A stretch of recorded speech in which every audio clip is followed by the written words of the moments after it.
The Liberal Party this week pre-selected its candidate for the safe seat of Cook, where a by-election is upcoming following the departure of former Prime Minister Scott Morrison. Simon Kennedy is a management consultant. He doesn't actually live in Cook, and he did run unsuccessfully for the party in another seat, Bennelong, at the last election. Still, he won a thumping majority when branch members met on Monday night for this pre-selection contest. Gwen Cherne, the only woman in the race, ran a distant third.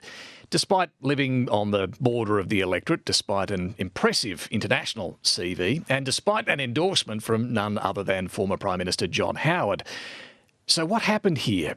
Is the Liberal Party doing enough to address the problems identified in its own review after the last election when women turned against the Morrison government? That review, which was led by Liberal frontbencher Jane Hume and former party director Brian Loughnane, pointed out the party has the lowest number of women in its parliamentary ranks since 1993.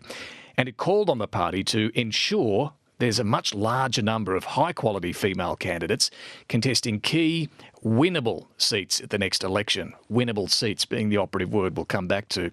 I am keen to get a better understanding of what's going on here. Why aren't more women being pre-selected in the Liberal Party?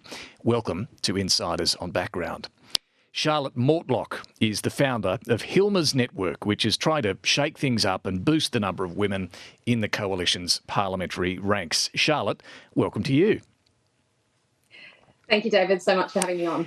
And I should note, Charlotte's a former journalist. We worked together many years ago, so it's great to be chatting to you once again in your new role. Look, let's start with what happened in the Cook by-election on Monday night. Who is Gwen Cherne and why didn't she win this pre-selection? Yeah, Gwen is an amazing woman. She was the inaugural Veterans Affairs Family Commissioner. She's got a very interesting background. She lived in Afghanistan for 3 years. She is passionate about mental health. She is passionate about trying to decrease suicide rates in Australia. And she is a brilliant Liberal woman. Unfortunately, what we saw in Cook is actually what we are seeing quite regularly in the Liberal Party, which I think is one of the biggest barriers to us actually overcoming this women's issue, and that is that the factions get behind the men. So we saw the right faction moving behind one candidate, and we saw the moderate faction moving behind another candidate, both of them male. And Gwen got great support from locals and from people that, thought she had a lot of merit. But unfortunately, she only got 35 votes compared to Simon Kennedy's, I think, 157. And there is absolutely nothing that I'm saying that is against Simon Kennedy. It's more so just that we don't seem to be making any progress on this. So just explain how it works for those who have no idea about how a Liberal pre-selection works. You have several hundred pre-selectors coming together Monday night. It's not a secret ballot, and this is something that's often criticised. The factions have a pretty good idea, don't they, of how everyone's voting? Well, I mean, you can vote how you wish on the night, that there are certain directives that go out from factions saying, which candidate you should be supporting and which has allegiance to certain factions. So that is a huge problem because women aren't often the factional pick.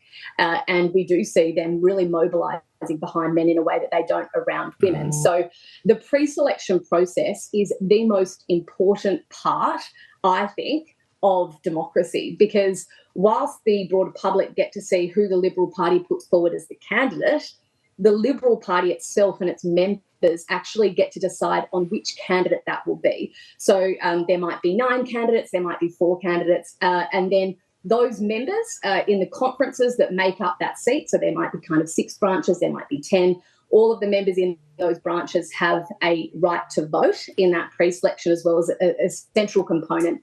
And that is kind of how we pre-select these people. So that is why I continue to make the point that it is really important, if you are a Liberal-minded person, we need you in the party. We need members because you get a vote to who we put forward as our candidate. But and do you have to be a member of one of those factions? Is the problem in this example Gwen wasn't backed by one of those either moderate or conservative factions?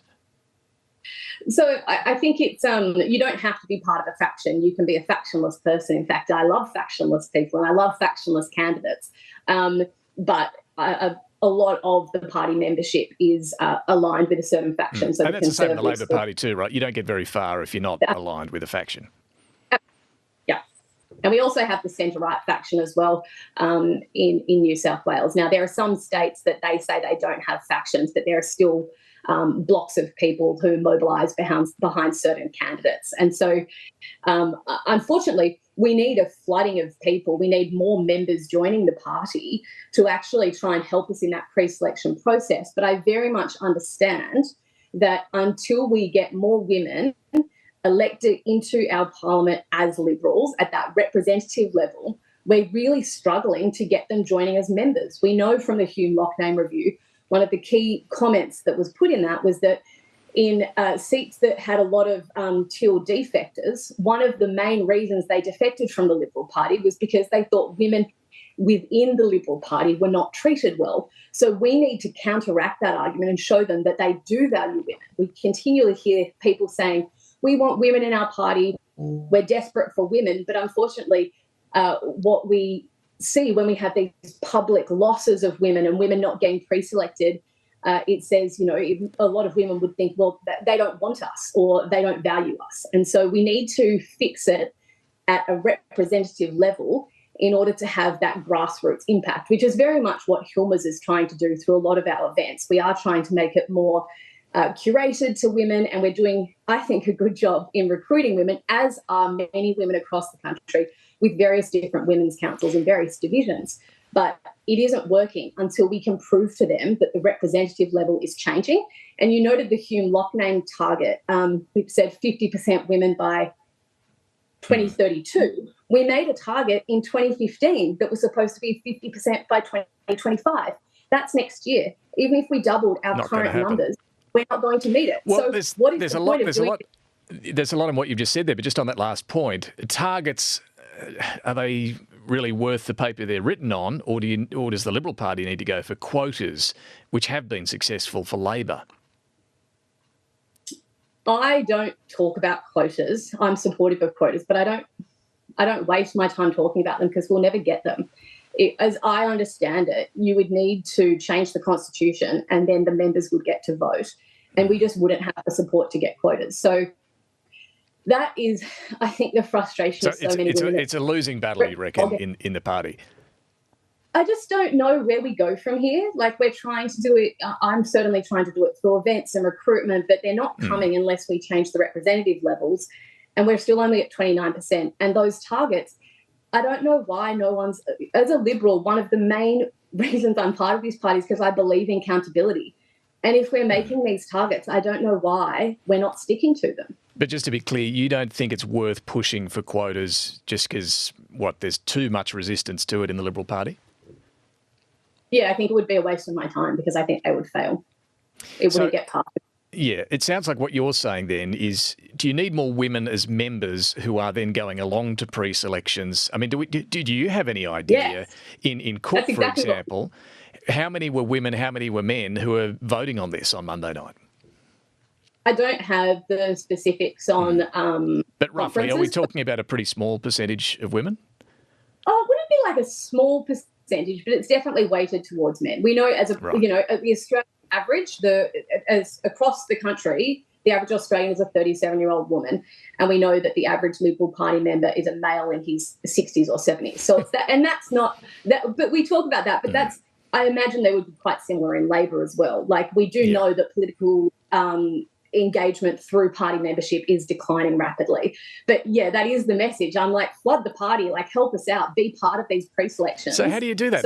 How do you make, I mean, this is a challenge for both parties, as you say, membership's falling through the floor. How do you make it attractive for women in particular to become members and turn up to branch meetings?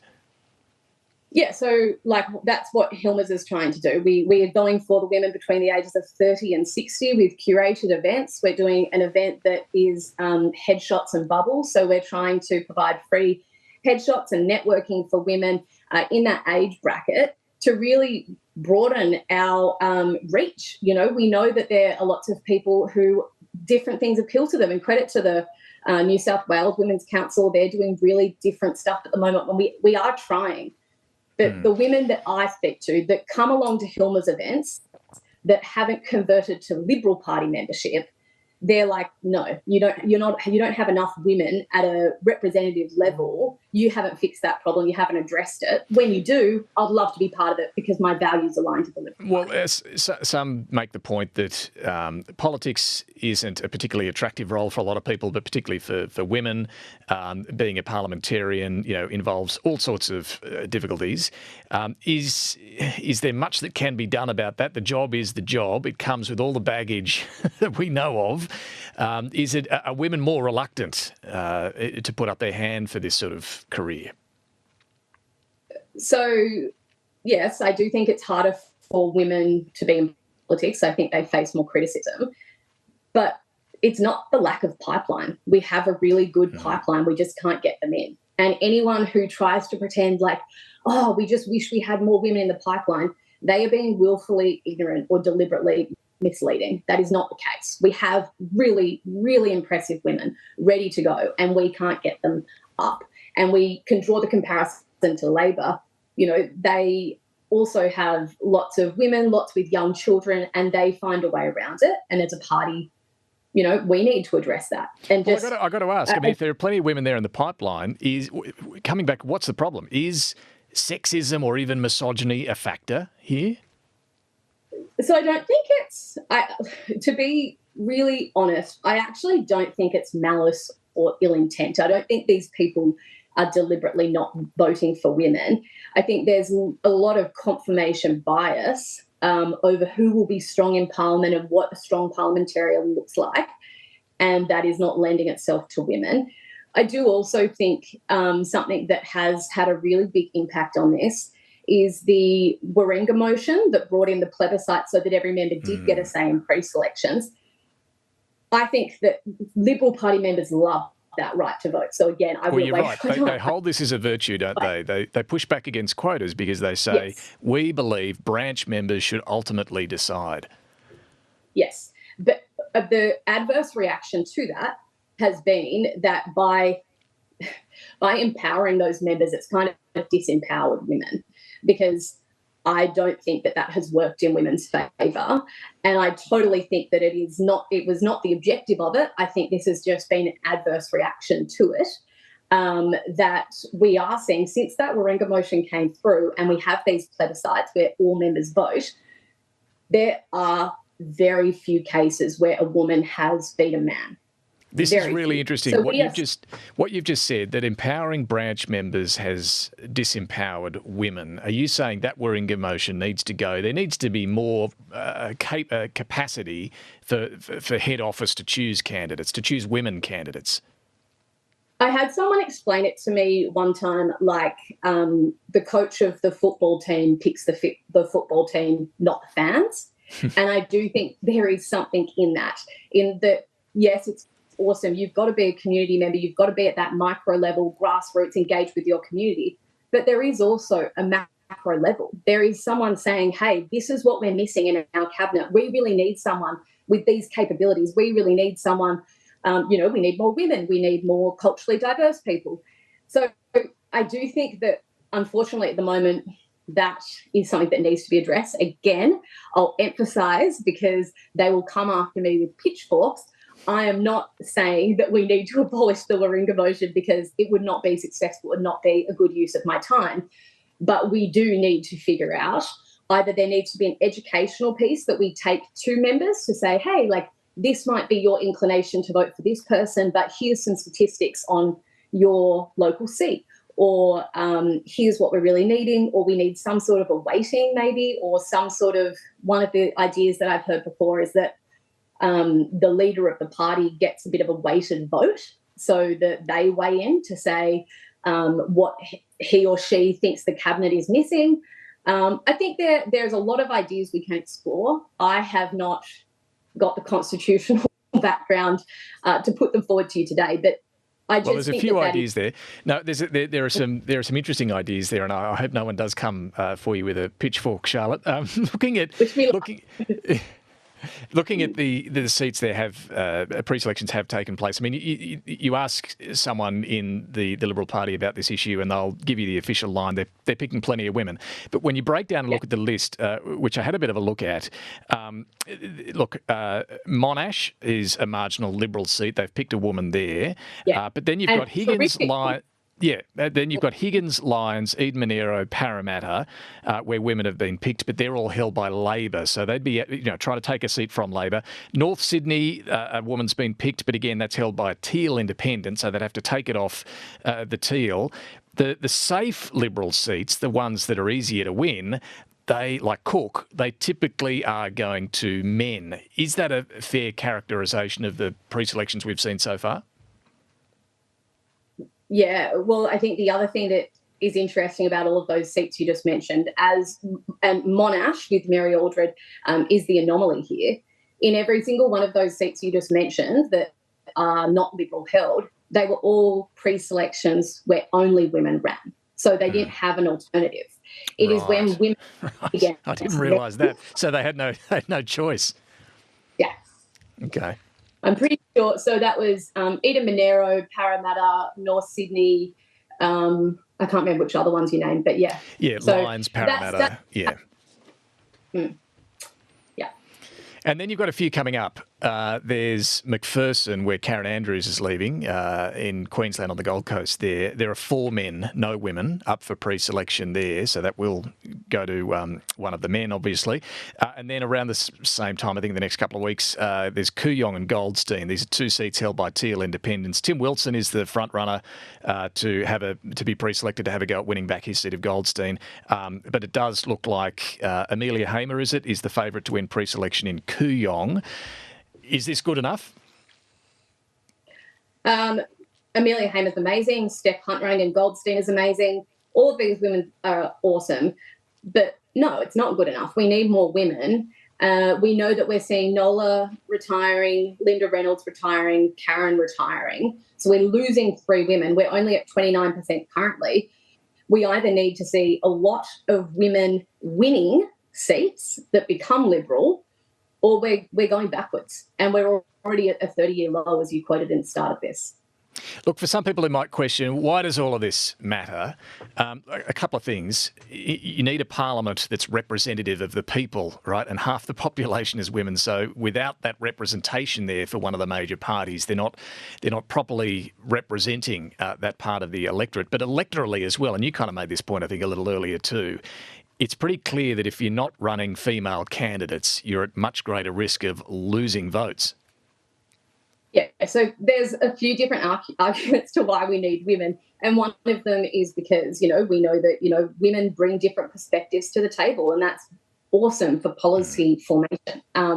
The other is that they're competitive. We are seeing women performing better than men. Like the Dunkley by-election on the weekend in Aston last year, Labor ran local women who won seats that arguably the Liberals should have.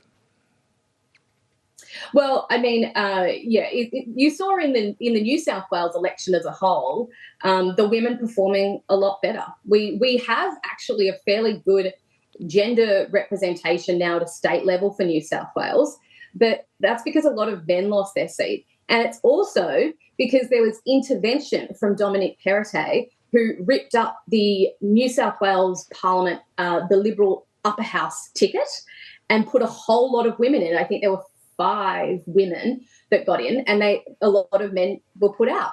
Now, that is the intervention that is the opposite of that Warringah motion. And it's interesting because now a lot of people say to me, well, look at New South Wales, we've done really well there. And I'm like, yeah, we did. So should we have intervention? And they're like, no, I want to vote. So it's like, well, don't either, if you're going to, be excited about the benefit to those interventions, they've got to pick, really. So just finally then on all of this, are you being listened to internally? I have got a lot of support. And it's not only me, like I'm not a martyr in this. This is something that I'm so passionate about. I have fire in my belly for it. I have said it to everyone. I'm not running in Parliament ever.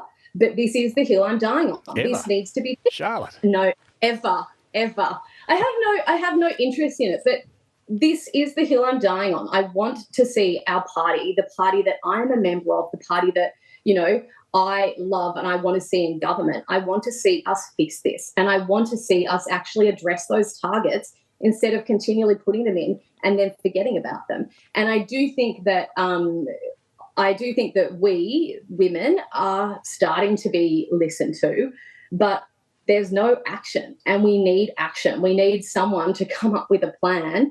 I'm trying to do as much as I can at a grassroots level, but as I said, it's that, chicken or egg situation. There's no point doing the grassroots stuff of saying, we're doing different events and trying to make it appealing for women if they can't see enough of themselves in our representatives. But I just got to pick up on the point that you're not ever going to run. Doesn't this sort of underscore the problem? Someone like you, who's clearly passionate about this, you've got fire in the belly, we can hear it. Why aren't you willing to ever contemplate a run? Is this the broader problem that we spoke about earlier of being in politics not particularly an appealing option?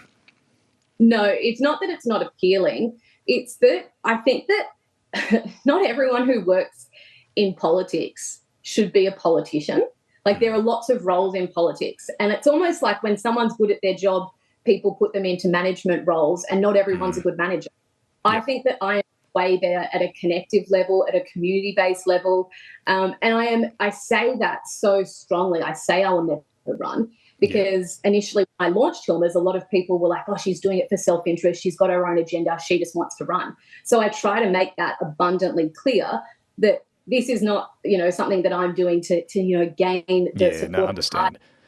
I'm almost doing the opposite. The stakes are low for me. I'm not dependent on a career in this. I just think that it needs to be fixed, and it is the right thing to do, not only for the Liberal Party, but our democracy more broadly.